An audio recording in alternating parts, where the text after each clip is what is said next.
Hello, my name is Tiffany Garcia, and I'm a librarian at the San Jose Public Library. Since online learning has begun, the city, county, and school systems throughout the area have been working on partnerships and programs for students to gain access to the internet and devices for online learning. If you're interested in more details, you can find more at www.sjpl.org/SJAccess. As students begin to learn online full-time, kids, parents, and families often have questions about how they can keep themselves safe online, and that's what we're going to be talking about today. While our main audience may be parents, students, and teachers, anyone who is interested in privacy may find this program helpful. Today, we will be talking about how to keep yourself and your loved ones safe online. When we talk about online safety, we're really talking about a variety of related topics. Security, or keeping your accounts and devices safe from people who should not have access to them. Privacy, what information of yours is shared online, and what it means for you and how you can control it. Wellness, your mental and emotional health online.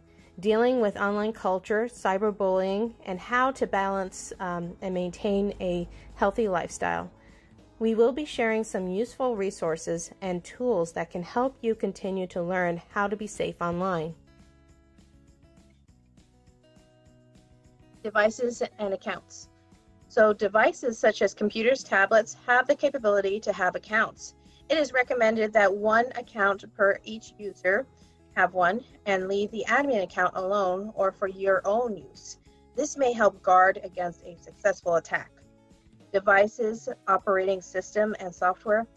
How you can keep your devices secure is to make sure to have antivirus software loaded and activated.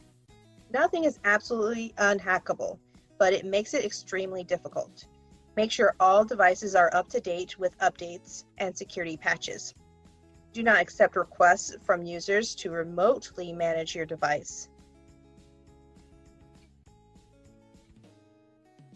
Passwords. It is recommended that you have not saved passwords to devices, websites, or browsers, and make sure to set up a unique password for each site. We understand that this might be difficult, especially for all your websites, accounts, devices, and so on. As a last resort, we would recommend writing them down and placing them in a safe and secure place. This includes passwords and accounts for, but not limited to, your email, a website, when making a payment, bank account, and social media. At least 8 characters is recommended with a mixture of upper and lowercase letters, numbers, symbols, and make it unique. You might ask, do I really need to manage these accounts? It depends on your comfort and your capabilities, device users' online safety skills and knowledge, as well as your parent-to-child relationship. Remember the passwords, or may even visit an untrustworthy website when you're not looking, etc. I would recommend keeping track of their accounts. Not all children devices users are the same. As a child, my family always trusted me, and I was the tech-savvy person, so they didn't worry. I would communicate when I was doing something questionable, like downloading software. Today is different though, as there are more attacks online than ever before. So many ways for scams, viruses to get in now, but best way to keep track of accounts is to have them written down and placed in a safe place. Do not use school or work email to register for gaming websites or anything the like.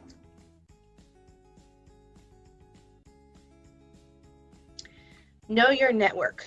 If you have Wi-Fi, you do have a wireless network, which allows devices to stay connected to the network. You can set up your own network to make the highest level of encryption and set a strong password. There are a lot of tutorials online. Personally, I have a strong password and an unusual username for my home Wi-Fi network, and that is enough for me personally. But it's not the same for everyone. Look for the lock symbol. The lock symbolizes privacy, indicating that no one can see what you are doing on screen. If someone is watching your network, they will be able to see what website you're on, but not what you're doing there. Those with HTTPS : indicates the site is safe. Do not enter personally identifiable information such as your address, social security number, credit card information, unless you are on a secure site. And if you are a parent, talk to your child about the importance of never sharing their personal information or information about your family online. Use a VPN. Virtual private networks protect data that is trafficking through the internet. Businesses, organizations, and governments normally have a VPN. Today, anyone can create one. It ensures that your data, such as your location, stays private, and you can surf the web anonymously.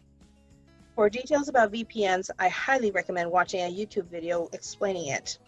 What is a VPN and how does it work? But there are so many different resources available online.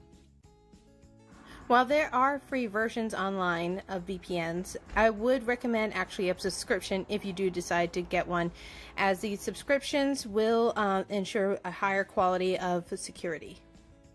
When you log into your subscribed VPN that you subscribe to, it will create a secure VPN each time you use it. Think before you click.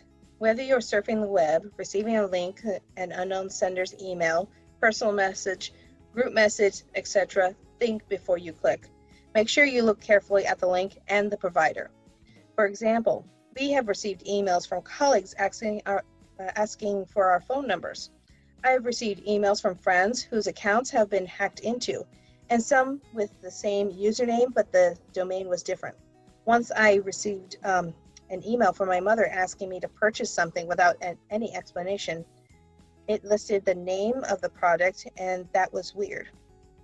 I then realized it had her name, but then the domain was different. It had an extra letter. If the message or email seems fake, never email or message the person back, even to tell them that you know that they're fake. Don't bother asking them to not email you again or to remove you from their email list. It only encourages them that someone is there and responsive. Report and block the person both in the service and if you're using your school email address to your school. For meeting platforms such as Zoom, the level of caution to take depends on the security involved. For example, pay attention to the meeting if the meeting is password protected and who received access, and was the room link open to the public without question or available to those that are part of the organization. Password protected meetings are ideal to avoid unwanted content, uninvited guests, and Zoom bombers. When people are sharing links, be cautious. Make sure the source and link is credible and not an unwanted path towards infection, compromising of your PC or device. Platforms are traditionally set to share content, but hosts can set the room to avoid chatting with each other. This can help with unwanted content. Hosts can also prevent participants from screen sharing, annotating, unmuting themselves, and changing participants' names. If you are the host to the meeting, creating a waiting room will allow you to check people's names before letting anyone into the room.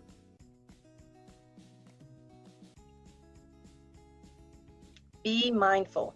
Remember to pay attention to what you are sharing. Sharing personal information such as your name, location, school, age, interests, feelings, and other tidbits can lead people to other important information about you or someone else close to you. I, for one, have received personal messages asking me questions because we were part of the same Facebook group, and they wanted to be my friend on Facebook and get to know me and know more about me. Of course, it's great to meet new people in social groups, but be mindful of what you share and who you are sharing this with. While we will talk more about social media, we want to also keep in mind that it is important to consider what you are posting online, or what you're emailing, or what you are sharing with other students, as most of these things cannot be taken away later. Keep in mind that you want to think before you post anything or share anything, as these can be shared amongst others, whether forwarded or even verbally communicate with others. Just think before you create something. For example, I would recommend taking a breather, especially if you're passionate about a topic. While it is great to share your passion for the hot topic, you want to also consider what others will perceive from it, what others may believe as they read the text that you create. Remember to consider other people's feelings or how they might take it, or what consequences can come out of it. Invisible footprints. Footprints are the information you leave behind. Your footprints may include search terms you've used, your location, and even your interest.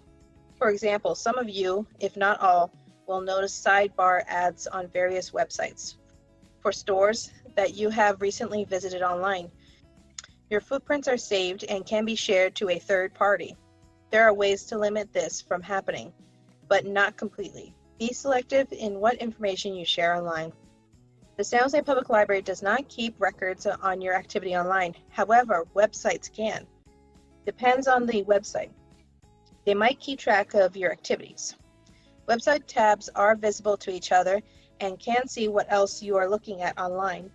Computers at SJPL are set to erase your browsing history and cookies. At home, there are ways to erase them, but it is not done automatically. In case any of you are not aware, cookies is what we call information that is stored on your computer from websites you visit. You can delete these under your browser's settings.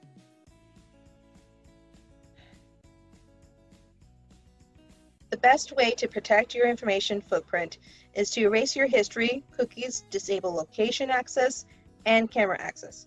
Websites can request for camera access, and if you have not disabled it, they can get access to it. You can edit your settings or have browser add-ons that can help you keep your personal information private. Examples are uBlock Origin and Private Badger, but there are others. It's best to look into them and see which is best for you and your needs. We would like to share some of our own tools that can help you. The San Jose Public Library, with the support of the John S. and James L. Knight Foundation and a partnership with the International Computer Science Institute, has created a webpage that focuses around privacy options, providing information on how to manage your privacy settings. The webpage was designed like an answer question game in order to get the toolkit that meets your personal privacy needs. This page allows you to create your own privacy toolkit. You must consider what you want shared online and what you do not want visible for all others to see. Everyone's priorities on privacy are going to be different. We also have a page dedicated to how to get started on privacy settings. Wellness basics. Some of the most popular social media networks are Facebook, Twitter, YouTube, LinkedIn, Yelp, and Instagram. They are used for different purposes, such as keeping in touch with families and friends, networking, and marketing, sharing information and resources, and more. How to set your privacy settings will depend on how you use your account and what you share online.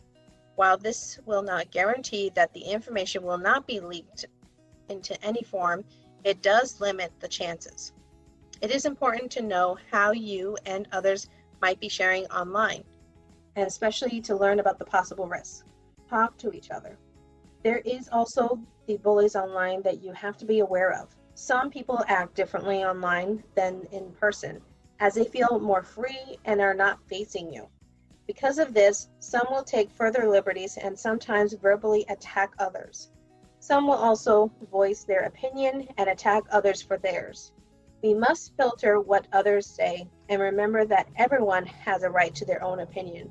You can voice something, but someone may disagree. When someone is verbally abusive, you can report them to the admin page or organization. They can decide whether to remove their posts or to remove them altogether. It is important that everyone feels safe in a group, respects each other, and stay focused on the group's topic. Sometimes it is better to just close the computer, take a break, and ignore the bullies. Remember to limit how much screen time you have. There is no right number, but it is based on the activities you are doing, how you act with and without the screen, and the lifestyle you lead. Sometimes a limit or schedule can help balance your life. Here are some further resources that can help better prepare you for online safety. International Society for Technology in Education offers a playlist for students to learn how to become a digital citizen. The FBI, Federal Bureau of Investigation, has created a game-based website for online and digital citizenship. Internet Safety 101 is provided by a non-profit organization called Enough is Enough to help set online safety guidelines, tips, and tricks for children of different ages. For parents, we would recommend reviewing Toolkits like in Consumer Notice's website and Common Sense Media. Thank you for joining us today. We hope that this program was helpful and informative for you as you start your online learning experience. Please consider filling out our program survey that is in the description box, as we appreciate hearing from you if this program was helpful or if you think there's any way that we can improve this. I also want to take an opportunity to share with you that we have a webpage dedicated to educational resources that are available during COVID that are either not normally available or can be extremely beneficial at this time. If you visit www.sjpl.org/school-resources, you will find it there. We hope that you will stay connected with us, as we have many ways to stay connected, such as our newsletter, our social media pages, our live chat option as well. Thank you for joining us, and we hope that you stay safe and healthy. Have a great day.